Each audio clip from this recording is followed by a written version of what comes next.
All right, guys, we flew Jeremy out here to DTF Express to dial in our printers, but we also wanted to sit down and have a conversation about what he does. Let's welcome Jeremy from Color Gamut Consulting. Thanks for having me on, guys. Appreciate it. Yeah. Appreciate you coming out here. Oh, yeah. Yep, so let's talk a little bit about why you're out here. Yeah. So my big thing is color and trying to make all the printers print the same. Okay. Most DTF, anybody who's been doing DTF for any length of time knows that there's a big struggle there with different machines giving different results. So that's really I kind of fell into that piece of the industry. So just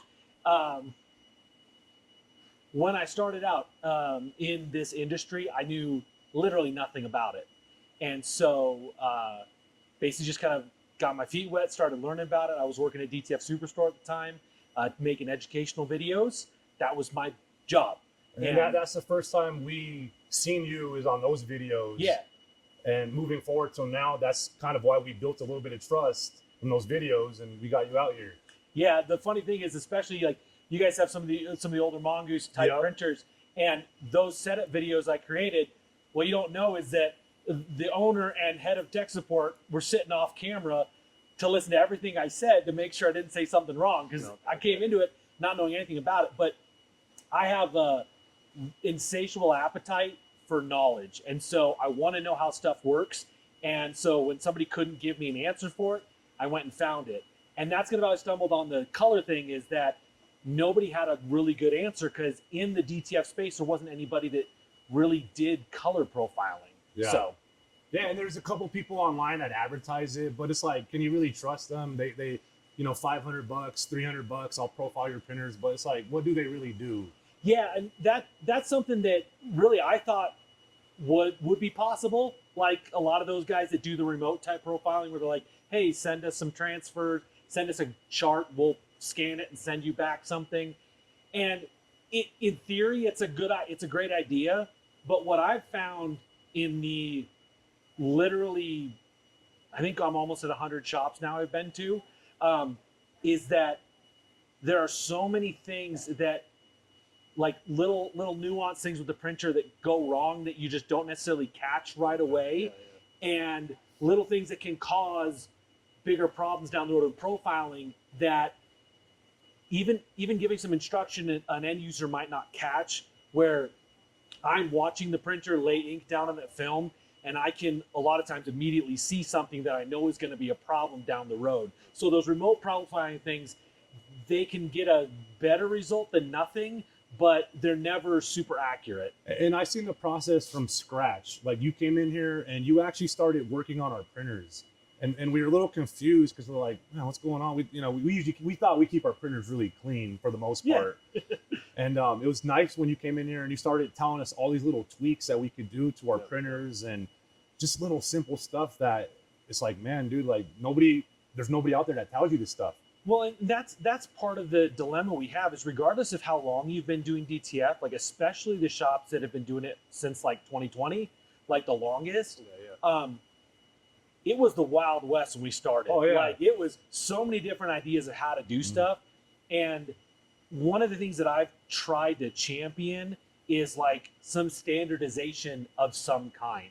Because just because something works in one shop does not mean it translates to the next shop. Because like you guys are in Denver, Colorado, your elevation is different. It actually does cause the printers to behave differently than they do at sea level. And that's why when somebody buys a printer, the manufacturer can't just give you those settings out the box. Well, that's part of it. The other thing is that each individual printer has slight variations on how it actually outputs color. So technically I can use the same ICC profile on each machine, but I have to make sure the linearization, or how it's actually firing ink out, has to be uniform between all the machines. And that's the biggest difference usually from machine to machine, is that linearization piece, or how the ink is actually being fired out of the print head. Okay. Yeah, I mean, and we've been in it, like you said, since 2020. Yeah. Wild West. We started with converted DTGs, making them into DTF. So when you came in here and giving us those tips, we were like, oh shoot, we're still using 2020 processes that we were told, do this, do that. And, we're like, oh, this is why we do this. And you're like, oh, no, that's all wrong. And where I feel like, hey, we can trust you is you weren't like, I'm not here for that. You were here to profile, right? Yeah. So in all reality, you could have been like, well, sucks to be you. I don't have to share this information with you. And it's kind of hard to let you work where we just kind of wanted to just talk to you all day. Yeah. You know what I mean? Yeah, I'm sure you've seen this, like, just, Yeah. in the background, just, waiting for any type of, Well, like, let's be clear. You guys weren't doing anything wrong. Like you guys had your machines running well. It's just there's some processes that I think are a little bit better now or a little more refined now. And honestly, like when you're running a shop, anybody who's watching this, like if they own a shop, your time is limited. You don't have a lot of time to experiment or try some different things. And so you go with what works and you just run with it. That's why we never profiled. We invested all the stuff to profile, the nicks, everything we needed to profile, we've had here for 3 years, 4 years. But we don't have the time. If we're not printing, I'm working on a printer. Yeah. Exactly. So I hope, and I often go into shops, and I don't want any shop owner to ever think that I'm bagging on them or negative about it, because like I said, you do what works and you just run with it. But if I see something, I could see a better way to do something or a better way to address it, then I bring it up and say, hey, this is what I found works in a lot of shops I go in. And then you can make those changes that way. But most of the time, my changes are either like an efficiency thing from a time standpoint, or like a quality thing. Usually, most of the time, it's around those things, not wasting as much ink, those kind of things. Well, any intelligent person knows, right? You don't know everything. So you coming in here and dropping some knowledge bombs on us, if we just kind of looked at you and like, yeah, whatever, I wouldn't find us as intelligent people, right? If you're not growing and learning, then you're dying. Yep. And so that's why, we've seen you in all these companies, and I'm sure you probably are behind the scenes and a lot more than a lot of people know about. And so for us, it's like, no, let's soak this all up. We were here, we had you come out here, and we just want to be sponges to learn, because we take pride in saying, hey, we've been doing this a long time. Yeah. We take pride in our work. We have thousands of people who count on us daily to run their businesses, and we just love how you were like, here's some knowledge. Dude, and that was one of the main things is, when, the price is not cheap to get somebody like you to come out here, right? Yeah. And it's definitely worth it from what I know now. So in the beginning, when we were first talking about this, one of the things I was like, well, if we could learn one or two things from him, that's a small price to pay for a little bit of knowledge. So hopping into this, it's like the first day you came in here teaching us stuff. And you want to talk about the day before? Yeah, so, everyone says, welcome to DTF, right? And you told us that. Yeah. And literally, the day before you came, we almost messaged you and said, we need to cancel, right? We had it was like that close. all 3 printers down. We don't know what happened. An ink line burst. Somebody gave us bad juju, whatever. But an ink line where it wasn't anything we did wrong, right? We just kind of a manufacturer flaw, melted the line, and we just saw a little puddle, and we were like, "What the heck?" So we started tearing piece by piece off this printer, and then we figured out. Before we know, the whole printer's disassembled, and we're like, main board, screws. I don't know what goes to what. Yeah, we do. And I was going to ask you, how many times have you taken a printer apart and put it back together and you have like 20 extra screws? Yeah. I don't know where they go, but hey, it's working. But literally all of our printers were down, and we were like, we can't have him come out here to this. For one, our shop is dirty. Our printers are dirty. We had inks on our faces. Dude, it took me 3 days to get the black ink washed off, from underneath my fingernails. But you know what? It's welcome to DTF. We as business owners put the work in, and we said, no, we have to be ready. Yeah. We spent this money, and there's no way we're going to go to you and be like, oh, can we get our money back? You know what I mean? for one, we wouldn't want anybody doing that, and we don't want to waste your time. Yeah. And so we stayed, we did it, we got everything working. I think it took us 6 hours Yeah, it was about For 5 one to 6 printer, hours. yeah. for one printer to Yep. take it apart and change one line, which is the hardest part in the whole printer, by Yep. the way. To Yep. And imagine with ink in it. Oh yeah. You know, so we got through it, and it took 3 of us, 3 hands in this printer, and the rest of our staff kind of just stood and just, hoped and prayed for the best so they could keep their day running. Yeah. But we pulled through it. And Yeah. it- Well, and like I said, welcome to DTF. Like that is the thing that a lot of folks don't realize when they're like, hey, I could just get a DTF printer and exactly. print shirts out of my house. And it's one of the reasons, like on a lot of the DTF forums, a lot of responses when somebody says they want to get into DTF, half or 90% of the responses are like, just buy transfers. And it can be a little disparaging, but it is because there's a big learning curve. Mhm. And like you guys have had 6 years to have that learning curve. Oh yeah. And Actually, even more than that, because I come from the DTG business, Sure, so I've been yeah. gutting printers for over a decade. And, Yeah. I wanted nothing to do with this. Yeah. I mean, ask him. Like, I was just helping him out at his DTD shop, and he's like, "Hey, look at this new technology. Would you like?" And I'm like, And, "No." and you know what I sold him on? I'm like, we'll be able to plug this printer in and run it for 12 hours without being there. Yeah, he said we could hook a camera. without being I got a baby monitor. yeah, a baby monitor. And he's like, dude, we could just remote in. I have multiple businesses. He has multiple businesses. Like, this was supposed to be a 3-day-a-week kind of thing. Sure. And It's a side hustle. and I said, okay. So we go, we rent a spot, we pay a special thing to get it up these stairs, a special lift. We get in there, like, oh, we don't have the power. We call the electrician. The electrician comes, says, Don't hook up your printer. don't here. hook up your printer. It's a safety hazard. It's a safe. Yeah, he So said he said, get out this building. the power boxes they're using are illegal. He said if you hook up your power, 99% certainty this building will burn down. And so we were like, okay. So we signed a 2-year lease, redid this whole building upstairs, and We had put to walk away flooring, from we did yeah, paint, paint. we did Oh, the my whole God. and had to walk away and find another lease. Oh. We still had to pay that. You Yeah. know, it still was our responsibility, Yeah. but we were paying 2 leases. And we moved into one office. Before Yeah. we even printed anything, right? and I'm still telling him, like, we can run a baby monitor, and, Yeah. and I'll just call you. You're half an hour away. I'm 20 minutes away. Like, whoa. I thought, So for those people that are like, let me just run this out of my house, and I'm on those forums too. I'm like, please don't. Like, this is insane.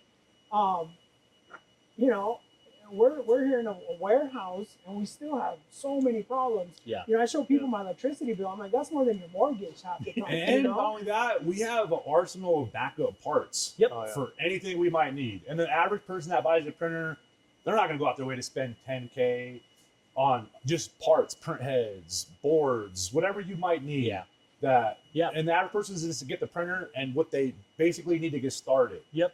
And that's the worst advice that I would give to anybody. Oh, yeah. Is Well, we have people come in here and say, hey, I have a Pro Color. Can you come fix it? and we used Like, to "Thanks, I'm charge good." a service fee, go out and look at it, fix it, and then 3 months later they're back. Yeah. And not so- even 3 months Yeah, later. not even. And actually now we're like, no, we will no longer touch any kind of converted machine because they're really not made for DTF. Yeah. And I'm surprised Pro Color hasn't gone through a class action lawsuit.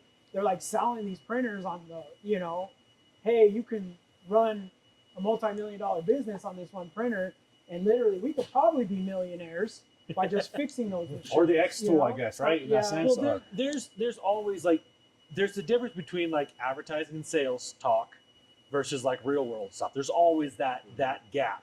It's one of the reasons I don't tend to be a very good salesman is because I tend to just like paint with a reality brush. I'm like, here's what it's going to be like. This is what your experience is. I actually had a guy like paid me for consult to help him like figure out what he was going to do. He was a screen printer, and he's like, every time I wanted to do DTF, and he laid out his expectations, and I said, this is not for you. Yeah. Because he wanted it to just be turnkey. He wanted me to just say, this machine, this setup is going to work flawlessly. You don't have to worry about it. And I'm like, there are good machines out there. Like you guys have even seen on your newer machines, they're a little less temperamental. Yeah. Runs Oh, a little yeah. nicer. From our first machine, which was the Auric, you know, we got like one of the first wide format to hit the United States back in 2020. And that thing was so temperamental, like you could breathe on it the wrong way and it would have a bad day. You know? So it's definitely gotten a lot better. I've been in it since like the summer of 22, and it's dramatically better than it was. Oh yeah. But it's still not like your at-home printer. It's not stable like that. It's just and our gonna take conversation yesterday was the consumables fault. Yeah. Most of the problem was. I think that was the vast majority of the issues early days. I've had the wonderful opportunity to work with multiple ink manufacturers, both in testing as well as some other avenues. And a few companies, DuPont was the first one that first major brand that came on the scene and made a substantially better product. And it forced everybody else to up their game. So like DuPont has always been a leader, even with the DT G ink. Yeah. That's something that I go back to 2010 using their ink. Yeah. So that made everybody else up their game. So even some of the Chinese manufacturers like Inkbank and some other ones, they made a better product because the industry was challenging them. And that's why everything's getting a little bit better, is because Standards. other companies, Mamaki, Roland, Epson, they're bringing their game into DTF, and it's forcing the other manufacturers to up their game. And so we're all benefiting from it because everything's getting better. Again, it's not turnkey at any stretch of imagination at this point, but it's so much better than it was. And I think that's why, how you say, it's basically, right, one company's making another company better. And that's kind of what we strive for, right? A lot of people come to us and like, hey, we want to jump into the game. We're like, cool, let us help you. Let us get you set up. Let us get you going. Yep. And we have a lot of other shops that really get mad at us. And they're like, why are you creating more competition? And it's like, well, we want to just help everybody, and competition is good, right? And in this factor, the inks, right, they all have to compete with each other. So if one company has the best, well, then this company's not making money, right? So we all keep us on the same level. And when we took that jump, where we're like, hey, we're going to just outsource all of our own products, supplies, everything from the manufacturer. And since then, I mean, we run, I have a shelf of over $100,000 worth of just dead heads. I don't think you've seen it yet. Dude, there was a point in time I feel like we went through a head every 2 months. Yeah. That was very common. And our first instinct was to kind of blame the supplier. It's the ink. It starts with the ink. It's not the person you're buying that printer from or that print head from. And that's like your first, that's why you see on all these groups, people are just quick to bash the company in the beginning. Yeah. It was untested. Yeah. You know? We were the guinea pigs in the beginning. Like we spent hundreds of thousands of dollars testing this stuff out. Our accountant actually told us, you guys should probably just stop. He goes, at this point, you're just bleeding so much money. Yeah. But we really did believe in it. Yeah. I mean, he made me, like, I don't come from this kind of world. I'm a restaurant owner and an accountant. So printing and graphics and like, I wanted nothing to do with that. And he really convinced me that this was a good thing. Yeah. And so we were like, no, we're just going to keep throwing money. It's, I know a lot of people can't do that. And we just kind of got lucky, I guess. But I mean, we love this, and it's amazing. Coming from the beginning of when I first started printing, I've always dreamed of a technology like this. We all have. And there's been stuff that's came out, white toner, it was almost that, but it was just never quite that. And so when I first seen the direct-to-film wide format, all these printers come to the United States, so I was like, that's the future of printing. That's it. Yeah. So I had to drag somebody along. I just didn't know who. He was the one that was there. And as I was pitching him the idea, he was right in the same room. Yeah. So he heard the whole pitch. Yep. He knew nothing about printing either. Yeah, he knew nothing about printing. And he's like, I'm in it. I want some of this. I'm convinced. These dudes knew nothing about printing, and now they know more than I know. Oh, yeah. Well, it's huge. It's massive. Yeah. When I started, DTF was still, people would snicker. They laugh a little bit because of Jersey Shore. Would Well, and just the general public, anybody between like 35 and 45 would just laugh a little bit. Yeah. But now your Etsy mom knows what direct to film is, knows what DTF is, and they eat that stuff up. like, because it's just super easy. They just have to have a heat press at home, and they just buy transfers. And that's a good portion Like, of who we huge. supply. Yeah, So those- Etsy moms are our favorite. Oh, I yeah, love being Etsy, Etsy yeah. mom, you know what I mean? Like Yeah. they just go all day long and they go hard. Yep. Yeah, they're, You they're know, the true hustlers. Yeah. Oh yeah. You know? And Yeah. what we kind of did, you know, we used DTF as a gimmick. And we actually printed thousands of business cards that just said DTF question mark. And this is in 2020, like Yeah, before yeah, the whole, yeah, yeah. before people knew about it. Yeah, before it. And we went to Cinco de Mayo and we passed out thousands of cards that just said DTF question mark. With the QR code. And on the back was a QR code. And that's kind of what made us just like, I think, blow up, right? And Yeah. our first customers were screen printers. Yep. Anything over 3 colors, anything under 2,000 garments, they would send to us. And I think that's what And really that boosted card us. got us the attention from the radio station, Yeah. Oh yeah. which eventually led to like some type of deal from the radio station that Nice. was pretty sweet on our end for a little bit. Yeah. But Yeah, and now it's like you say DTF and they know exactly Yep. what you're I talking think about. even if you just say DTF, they automatically say Express because that's us. Like no companies have a hard time in Colorado just comparing to what we have done because we've been doing it since the beginning. Of it, Sure. you know, Sure. like if you go, you know, look on Google, SEO, it's all us because we've been there since the beginning. There's really nothing else that could defeat us on Google, you know. Yeah. Yeah. So tell me what the biggest mistake people make with the printers. Environment. Okay. That That's is a the good one. biggest. Yeah. That is the Explain that. biggest. That's a good one. Explain So- environment. For a printer to work well, it should be in a room that's between 70 to 75 degrees Fahrenheit and 40 to 60% humidity. 70 I to can, 75 is hot. Just let me tell you. I know. We used to run at 90 degrees. Yeah. Yeah. Like yeah. I had a heat stroke. So You know what I mean? temperature's not quite as critical. What happens if it gets too cold? The viscosity of the ink will get higher, which means it won't jet properly. But And we Temperature's noticed if usually we not the never main hit that issue. sweet spot, Yeah. it's a pain for the day. yeah, You know, But- and those 90-degree days I'm talking about, that was Yeah. back in 2020, yeah. before we invested in. Well, I walked into your guys' shop. I mentioned this like the second day. I walked in and I was like, it's going to be a good week.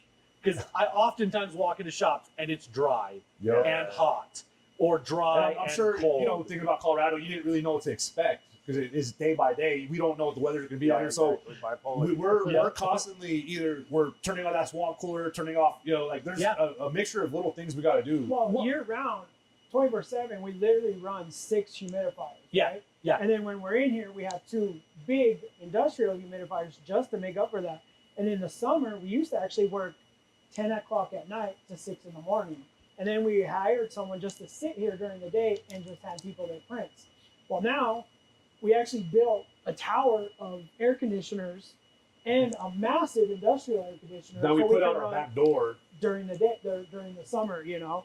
So yeah, I mean, environmental issues But yeah, are. that's- We That- spent that's the biggest thousands. one. I can't even put a number on it because it's an ongoing process. We're still building. Like, Oh yeah. you know, the more printers we add in here, that factors. You know, Yep. the more heat that Yep. factors Yeah, in the how more many more heaters. humidifiers we need to add to the Yep. mix. Well, and the funny thing is, whether you're in a super cold climate or like I'm from Arizona, super hot climate, we run AC like almost all the time.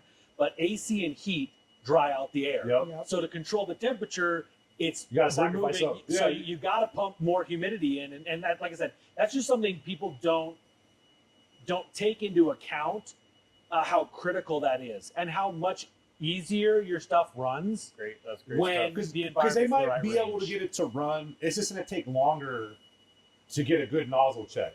To get Good nozzle check, or they'll get banding mid because print. it dries Mid- out. yeah, and- exactly. And so then you're reprinting. But yeah, the environment is, I would say, the number one issue And or fixable issue that We shops control the have. environment here 24/7. Oh yeah, You know. your guys' environment. Although it's a crazy Yeah. contraption, which I love crazy contraptions. You did rate Um, our look a 4 Yep. out of what? I don't know, maybe a 5, but, but you know, we're not here to win a pretty contest.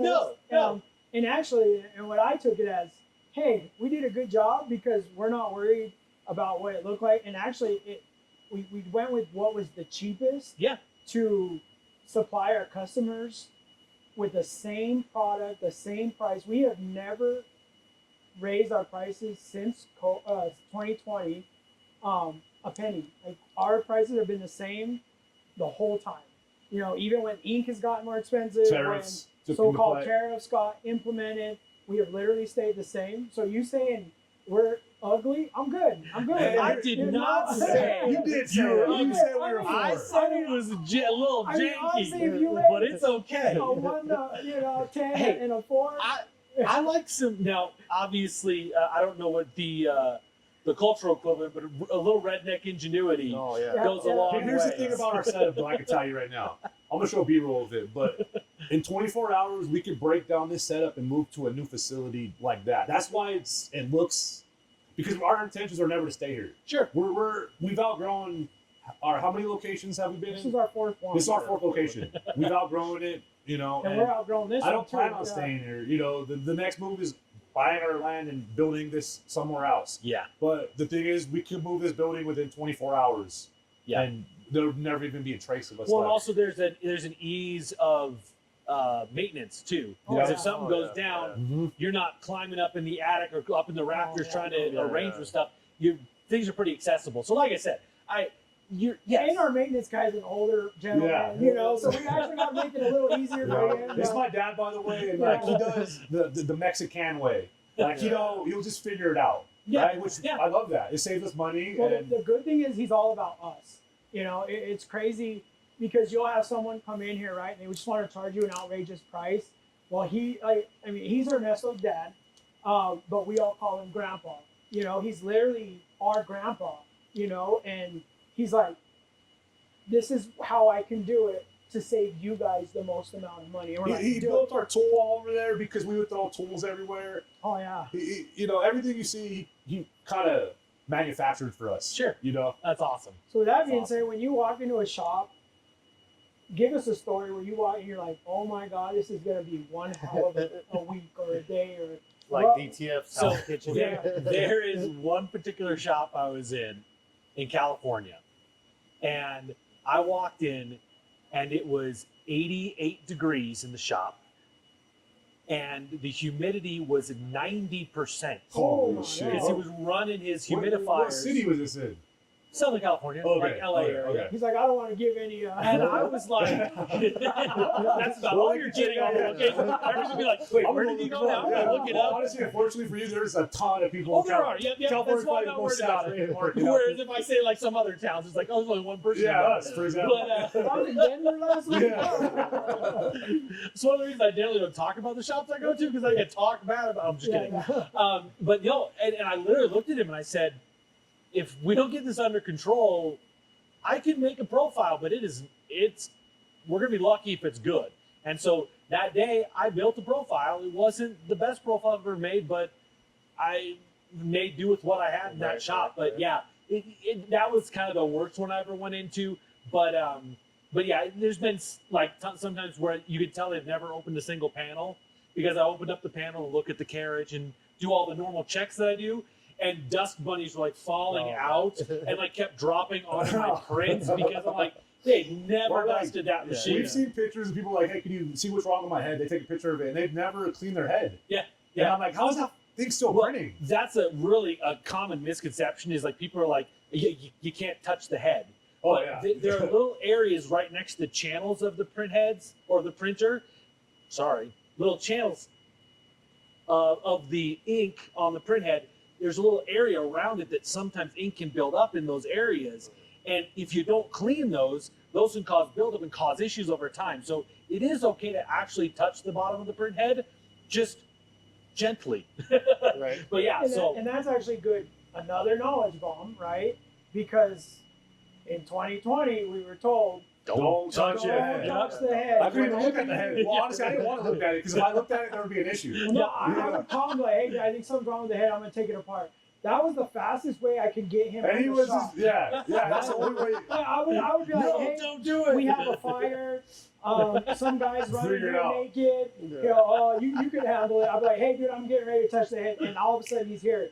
So yeah, Yep. that's Well, another coming from good knowledge bomb. DTG, it's the same thing from there. I would never touch the head. Yeah. I'll clean it, kind of, but I felt like I was always paranoid, Yeah, like yeah. to mess so up the electronics. as long as on the underside, the actual face where the nozzles are, as long as you're using like a lint-free cloth and some nice clean solution, and you don't go crazy rubbing And on don't it, rub you're the good. ink that you just rubbed off it back into it. You know? Because if you think about the way the cleaning cycles work, it takes a rubber wiper blade and goes across the bottom of the head. Yeah, So exactly. I'm not going to do worse by wiping it with a swab to get it cleaned up a little bit for after sure, a long day.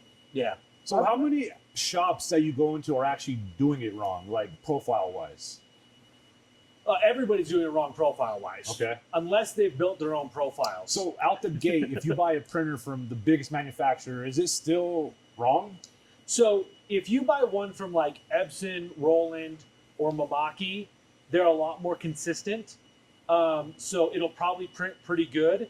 But I know from having profiled every one of those machines, I can make it better because each machine is slightly different.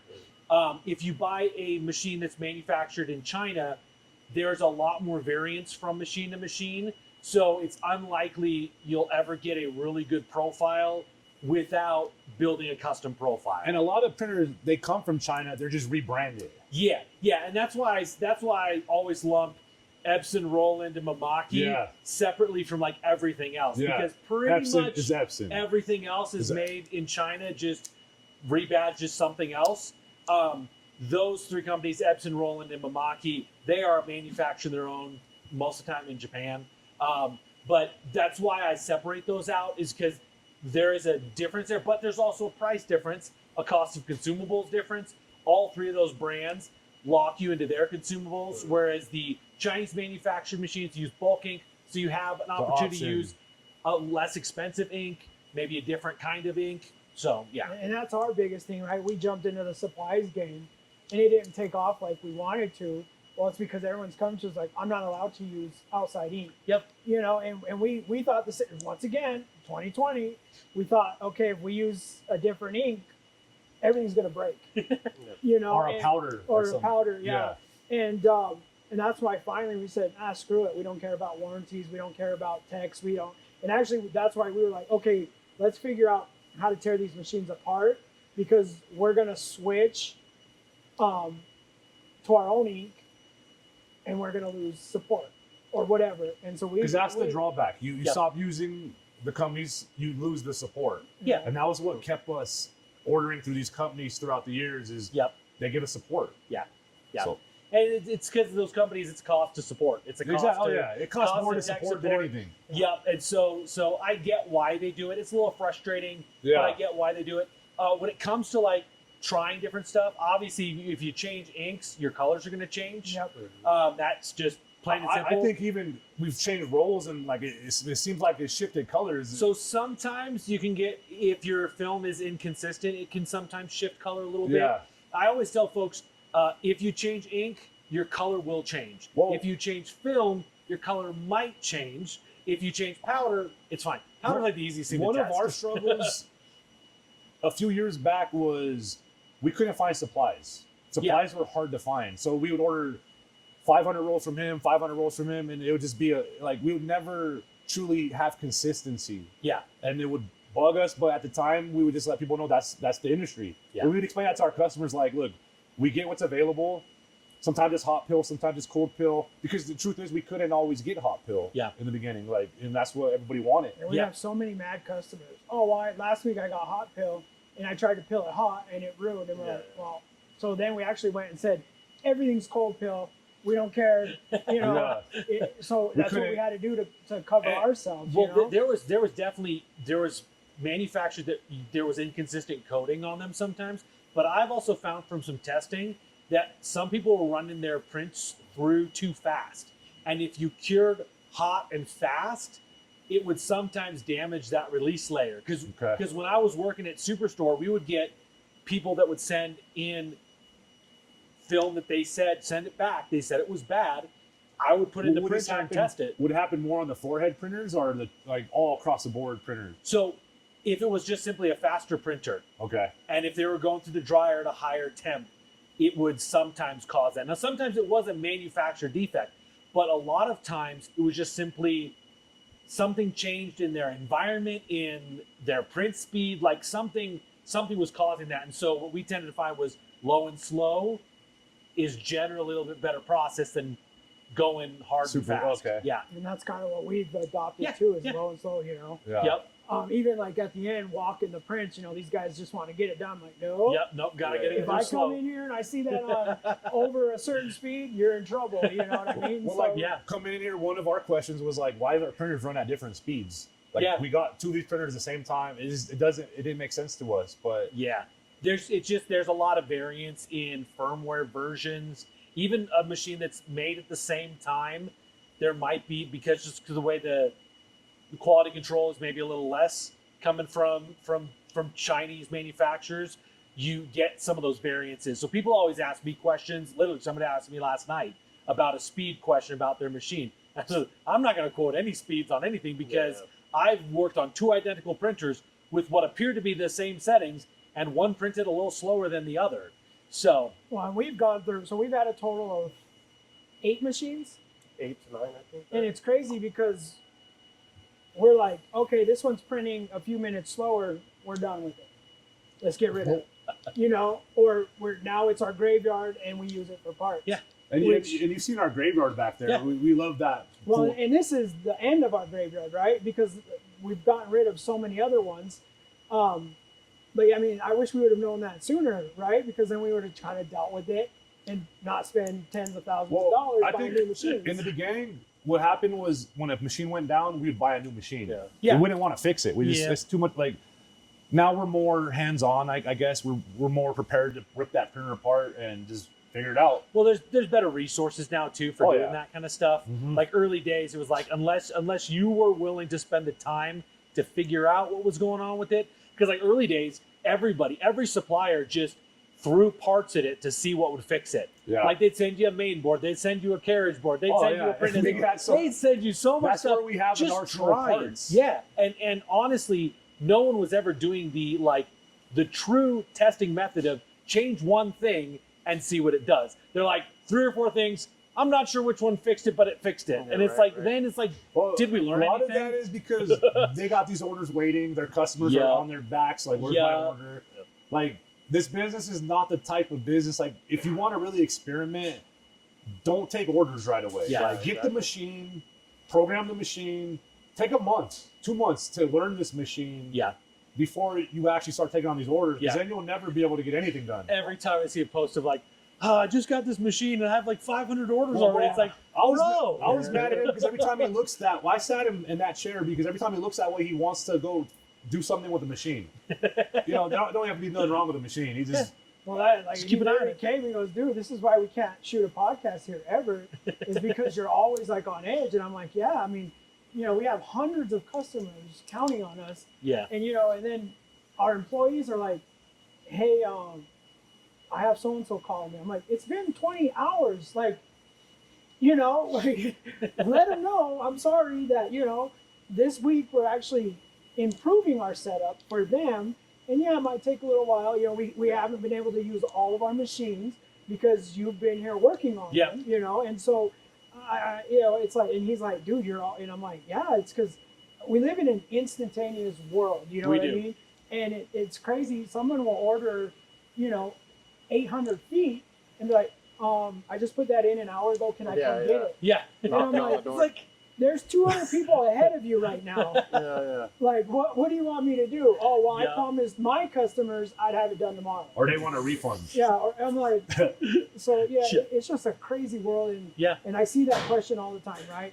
Hey, I bought a printer, I have all these orders that I need to get done in 2 days. I can't get my printer working, and actually we were like that. Yeah. What the Butterfly Pavilion here in Colorado placed this massive order with us. I Our don't even first know- big order. Our big order, and I don't even know how they found us, and we couldn't get things going. Hmm. You know, I mean, you know, I think we ordered another printer. yeah, we did. Like, we ordered another printer because we couldn't fix the Oric at the time. Yeah. yeah. So And we were literally on FaceTime and We finally flew with that the guy out. tech Yeah. trying to get it Crashed it, fixed, right? and it was just miserable. Yeah. And I think we learned from that is like, okay, now when we get a new printer, don't even plan on using it for at least 3 weeks. You know, and if we get it before that, cool. Great. But we're like, nope, this will Yeah. not be in production. Well, even the printer that we call the Minty, we had that set up in like for a month or so testing it because we didn't even want to put it in production until we knew what it was really capable of. Yeah. And Yeah. all the settings were dialed in. So we were in a position with that one to just, retire a printer and swap that out when we needed it. Yeah. And Yeah. that's what we're probably going to do with the rest of our printers is gradually just swap them out to the newer models. Yeah. So tell me, what's the difference between a good print and a professional print? Or a good print and a amazing print? So the quality of the color, well, let me rephrase that. So there's levels with DTF because the very basic would be like the underbase isn't peeking out because I see that all the time. Yeah. Like where the underbase is peeking out. Like the white. Like, yeah, the white everybody underbase hates- is yeah. showing out the side or something like that. But wait. Yeah. Hold on. Okay. Because we get this quite like, hey, I have white peeping through. Yeah. Your printers are unaligned. No, What They're not. else could that be? semi-transparent Okay, pixels. thank you. Okay. Bad So- artwork, right? Okay. So especially if it's something that they've resized. So in Photoshop, in any of these digital, Canva, Kittl, whatever, anything that's a digital editing software, when you go to enlarge an image, the software uses something called anti-aliasing to try to help edges look smoother and transitions look nicer, which is great for digital, but for print, it creates pixels that have some opacity. So they're not 100% opaque, they have some semi-transparency.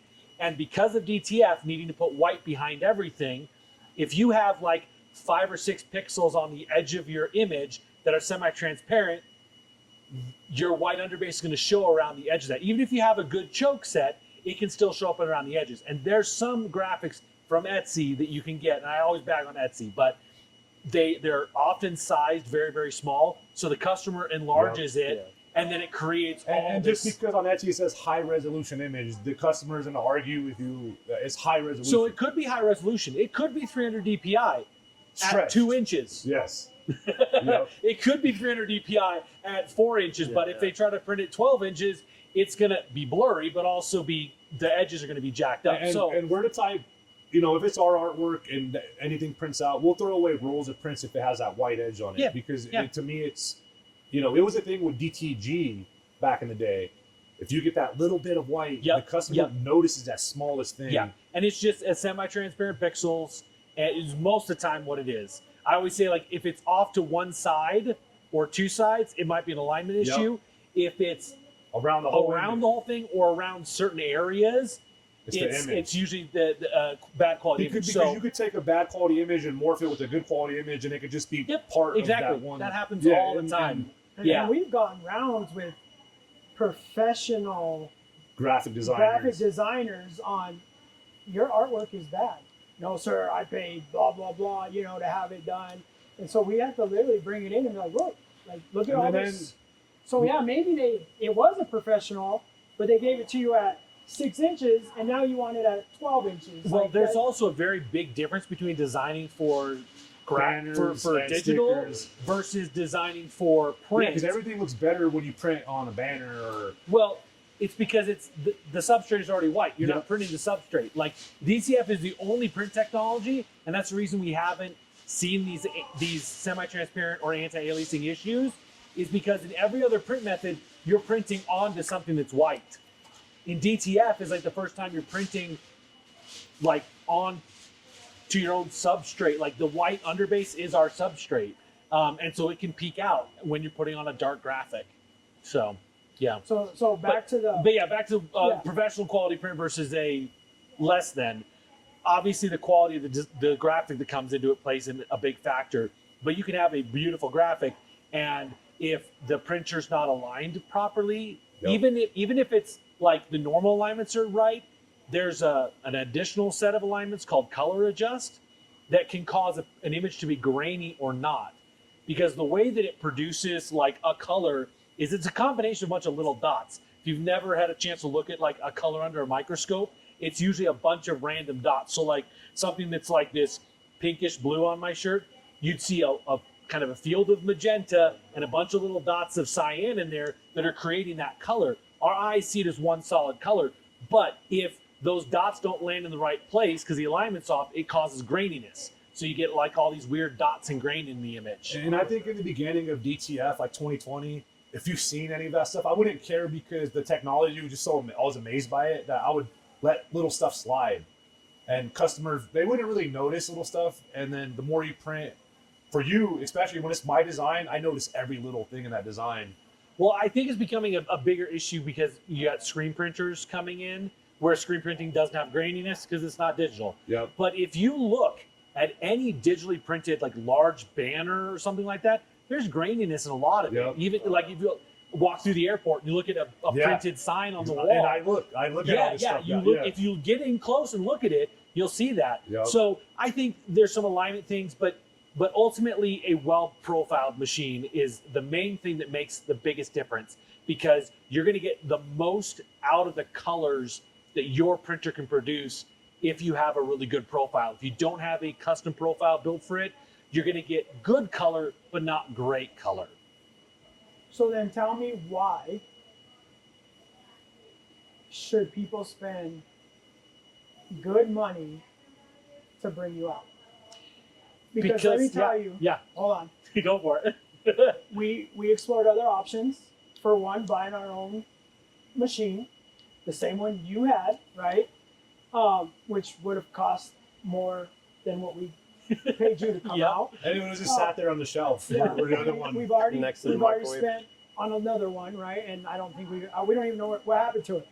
We couldn't find it today. Can't find it, right? So we're probably using it to match paint colors. Your mom's probably, Grandpa probably took it. To paint his shit. Yeah, he's probably. Who knows? Like we don't. It's a fun thing to play with. Oh, it is. I love it. So there were other options, a 16th of the price, and I didn't have to pay for their hotel, their plane, their rental, you don't eat, which is weird. So, but, and we've been trying to I eat breakfast and dinner. I've been trying to feed you since you've been here. Keep in mind, Eli owns a restaurant, so his person, so my thing is like, he always feeds you. And remember, we're Mexican, right? You come into a Mexican home, and You eat. the food. You eat. Yeah. there. So it was really, really weird. Anyway, so I didn't have to pay this person, right, all the money that we spent. And I'm not let me get that straight for everyone watching. It's not an outrageous price. It's really not. But I'm assuming it changes when it comes to your brought. And when we brought you out here, you're doing 4 machines for us. Yeah. Okay. Yep. So at first, to us it looked, and remember my background's accounting. Yeah. I see that, and so does it outweigh? Yeah. So why spend the money on you, and not the guy that I can just print out a sheet, email him some ink, email him mail our ink, our powder, our film, and say, here you go, do it. Yeah. So the biggest benefit you get from having me come out versus trying to do it yourself, we'll start with that one, Okay. is that there is a steep learning curve with profiling. Yep. People that do it professionally, like in the regular print industry, spend tens of thousands of dollars just to go to training classes. Like this last summer, I got my G7 certification, which is a print industry color profiling standard. I am a G7 certified expert. Oh, wow. But I spent I think $8,000 out of my pocket just to go to that class to get a little paper that says I can profile stuff. Did you know a lot of the stuff that you went to that class and learned? Yeah, so for the paper? a lot of it I learned and figured out kind of on my own. But they did fill some gaps that I had. But what happens is like somebody buys one of these machines that scans and it can do the scanning, but not understanding why it's like maybe not working right. Like I know that you guys saw me, I built 2 different profiles before I was happy with the final one. I said, hey, this first one's good, but I know I can make it better. So understanding how to make those tweaks to make it better. So there's a massive learning curve, which if you want to do it, it's great because then you have that skill set. But I consult with a lot of people. I do consultation calls with folks trying to help them profile. And there's literally been people that have been like, we should probably schedule for me to come out because we're going to get you somewhere, but it's not going to be perfect. the reason that you would want to use me or somebody else that comes on site versus somebody remote is that the remote person can't catch things that an untrained eye would. Even if I told you what to look for, you even said it before, like, oh, it's fine. It's probably they'll look at it and be like, it's fine. It's the reason why support always asks for photos and asks for videos, is because everybody's going to say they're doing it the right way because they believe they are. And it's not that anybody's trying to be deceitful, but it's like, it's easy stuff to overlook that can make a big difference. Yeah. And we were prepared for you. And actually, we put panels on because we thought you were coming. We don't have panels. You know what I mean? So I'm a big like open it up. Take off all the panels. I want to see what's happening. That was the question I asked him. I'm like, you like to print with everything off? He's like, yeah. Oh heck yeah. So you can control the Let dampers. me see everything. Yeah. We were literally struggling late at night, maybe even early in the morning, to get panels on because you not even that, just to find the screws for the damn panels. There's a panel over there from the order. There's no. We had to mix and match panels. So the person that's remote, they're not going to be able to make sure your printer's working exactly as it should, which means that first scan chart he's going to get from you, that may not be perfect. It may not be accurate to what the printer's actually or should be doing. But not only that, but when you have a gap, because you're going to mail him that scan chart, and it's going to take 3 or 5 days, because you don't want to spend $70 to send that thing. So you're going to send UPS ground. It's going to take a week.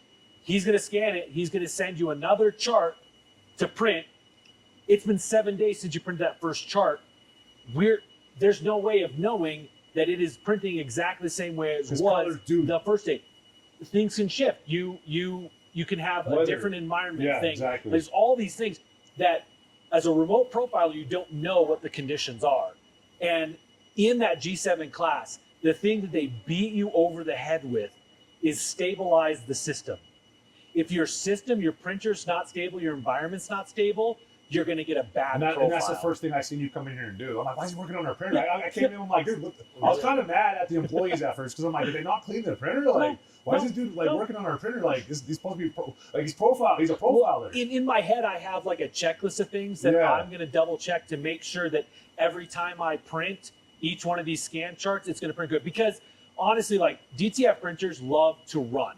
Like, if you can run it constantly, it's way better than start and stopping it. And that's always been our experience. Yeah, and when I'm profiling, that's literally what I'm doing, is starting and stopping it constantly. Yeah. So I always it's almost like when you go to a doctor's visit and they take your blood pressure, they take your temperature, even though you're not saying that anything else is wrong, they're going to do all that stuff. Just to make, so when I come in, I'm just going to look it over. I'm going to do all my checks and balances to make sure everything's set. Even going into like Print EXP and making sure the occlusion set it what I want to set it at, what I think it'll run best at, like a bunch of different things like that. I just go through a little checklist in my head over all the machines. And that's really what sets me apart from like a remote profiler. And that's what sets me apart from like a traditional color specialist. Like, there's a lot of guys that I'm connected with now because of that G7 certification that work in like wide format vinyl, eco solvents, like all these other things. DTF is a different beast. Yep.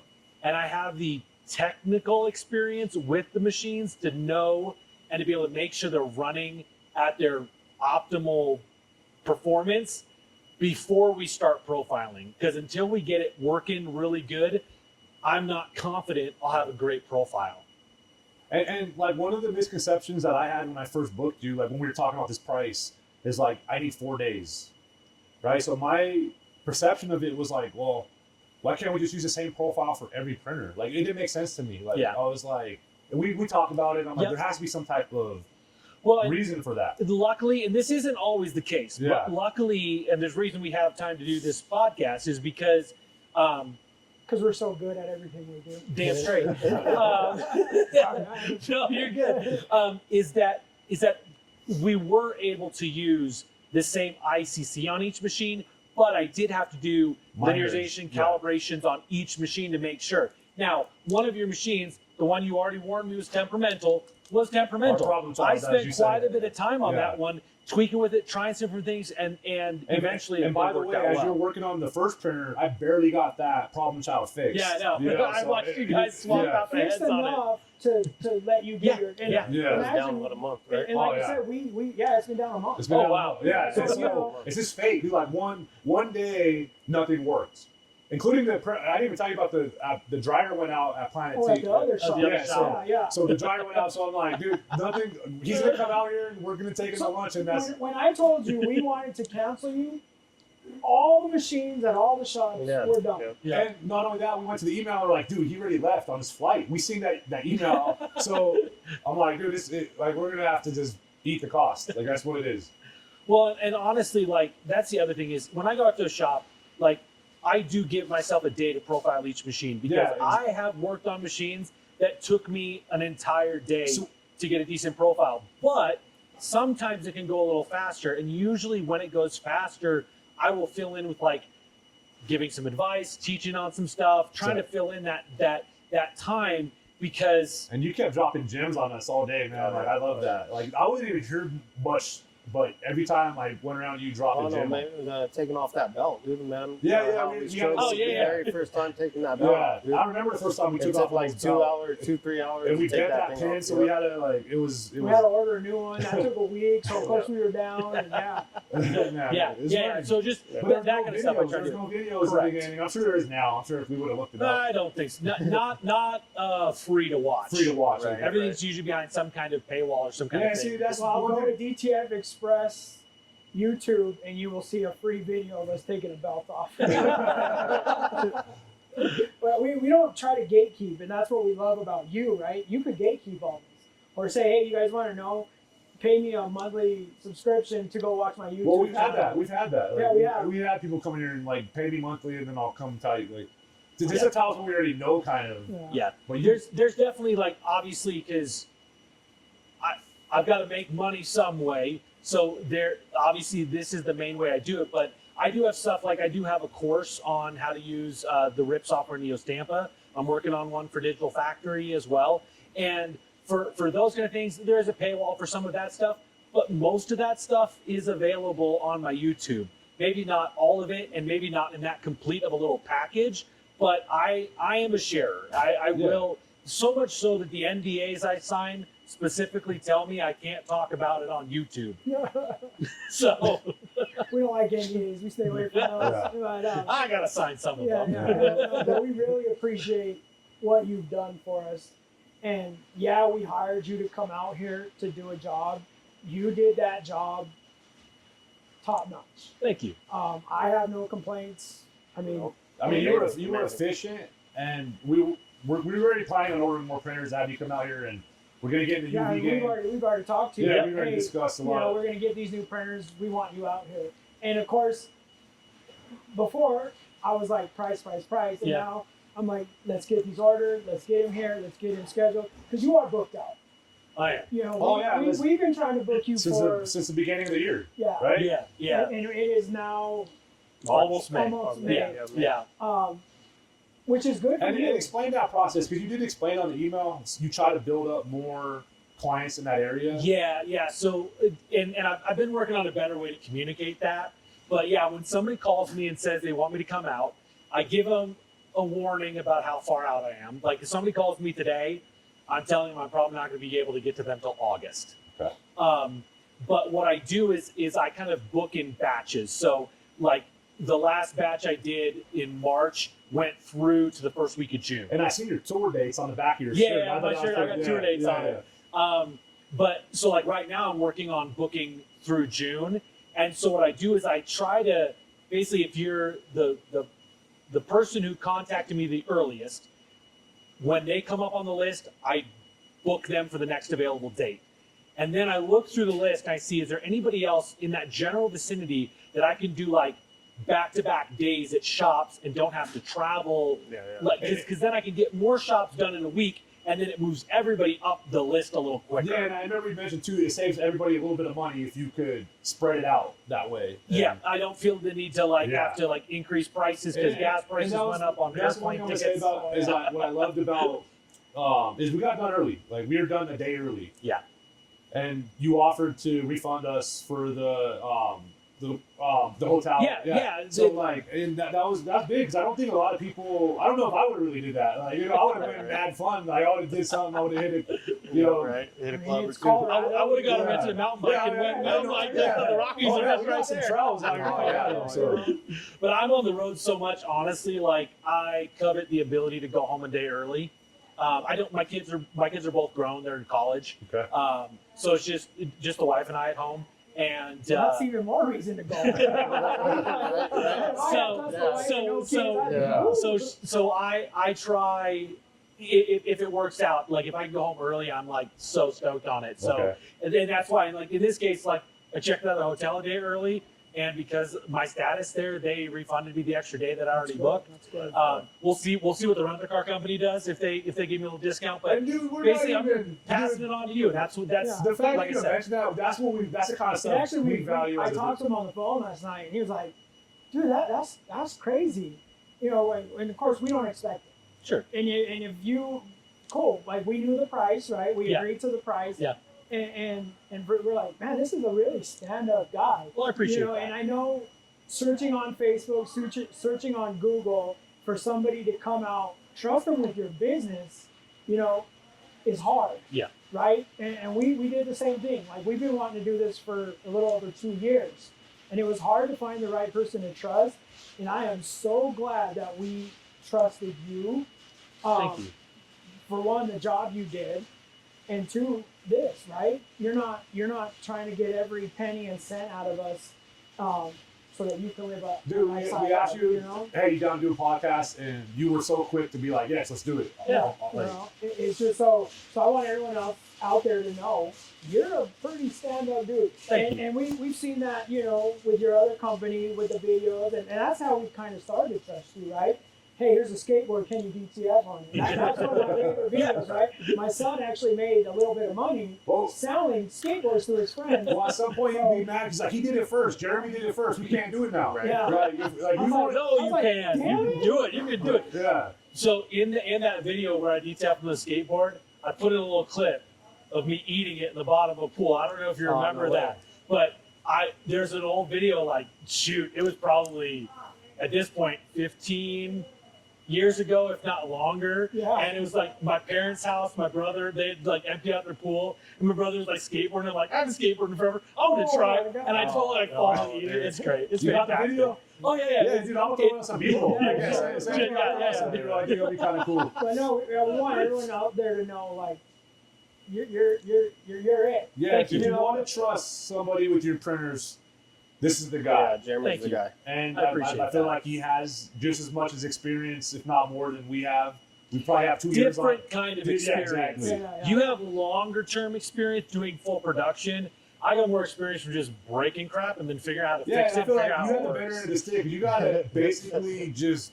I feel like Play to with me, stuff. DTF Superstore would be like a theme park to me. Yeah. Like- So that was like Andy was amazing when I was like working for him there at DTF Superstore because he let me play with stuff. Oh, And like man. when there was stuff that just didn't make sense, he would literally say, "Okay, Jeremy, your task is just figure out what the heck's going on with I that." won't lie, I probably would have did it for free. I've done other stuff for free. I probably would have did that for free. Just go out to Arizona, let me come intern, I'll do whatever you want. Play with stuff. I'll But yeah, just- yeah. that was a huge opportunity, huge reason why I have the volume of like weird understanding of the system Yeah. that a lot of other people don't. It's just because I broke it and figured out how to fix it. And I learned way more from breaking stuff. Oh yeah. Oh yeah. So Well, you do a good job, and we really appreciate it. Any other questions? How do they get in touch with you? How do somebody that wants to profile their printers and take their print business to the next level, how do they do that? colorgamutconsulting.com or any of the socials. It's Color Gamut Consulting on all of it. I've got the YouTube channel. I do a weekly live stream every single Monday. And I usually start with a topic and then open it up to questions. Sometimes the live streams are an hour, sometimes they're 2 hours. It just depends what's going on. But yeah, colorgamutconsulting.com is the best way to just kind of see everything that I've Man, I got. like to think when we're talking printers, we could go on forever. I feel like I'm not even like we're done, but I feel like I could still Oh, probably yeah, we for could sure. probably go on Well, forever. this guy, I mean, catch him sometimes in the dark on a computer. You Looking know? at printer And you porn. think he's doing something bad. He's like, I'm looking at printers, you know. Yeah. But yeah, no. Like, we don't need another printer right now. Well, actually, I like, when you see the printers with all the parts taken off of, I like when the printer's nude. Yeah. I like seeing its electronics. I Yeah. like Yep. watching the I do belt. like it Yeah. naked, not gonna Yeah. lie. Yeah, I like seeing inside of it. I like Well, you seeing got inside. outside of it when you had to replace that ink line. Oh, That- yeah. That ink line, It when ain't it blows in that umbilical, is the worst. I You just- got to disassemble scary. the whole Yeah. Well, thing. listen, we didn't know how to do that, right? Yeah. And actually, he said, "Hey, go to the graveyard and figure it out." Yeah. We Tear apart figured it something, out. We took it apart in the graveyard Yeah. first before we Yeah. came back. Yep. That's And I was smart. just like, man, it ain't no fun unless the homies could have some. Yeah. And we're all in there. We're all doing our thing. Like I said, parts were just flying, dude, and we made Felt it. like surgery. Yeah. Yeah, And yeah. today, Yeah. everything's running 100%. No, it was and running great. We're able to sit down. If we didn't fix none of that stuff, this wouldn't be possible. Yeah. So we're here. We made it through it, and we appreciate you. You man. survived. Yeah, appreciate it. Any Yeah. last words? No, thanks for having me out. You guys Oh, no, hospitable, we and like I said, I love the environment in here is great. And that, like I said, I walked in, So I was you like, rate the environment it's gonna be 10, good. right? oh yeah, yeah, Okay, cool. yeah. Yeah. We got a 10. Clean air, cool, humid. It was It great. don't smell funny. It was great. No, it doesn't smell Okay, weird. yeah, a lot of stuff smell funny. I'll tell you Doesn't that. look like a Grateful Dead concert inside Yeah, the right. building. Yeah, I yeah, did shower before you came, so you know, Yeah. I want to make sure it's clean. You know. But yeah, awesome. Sweet. Well, we really Yeah, appreciate appreciate it. yeah, Yep. absolutely. Thanks, guys. Awesome.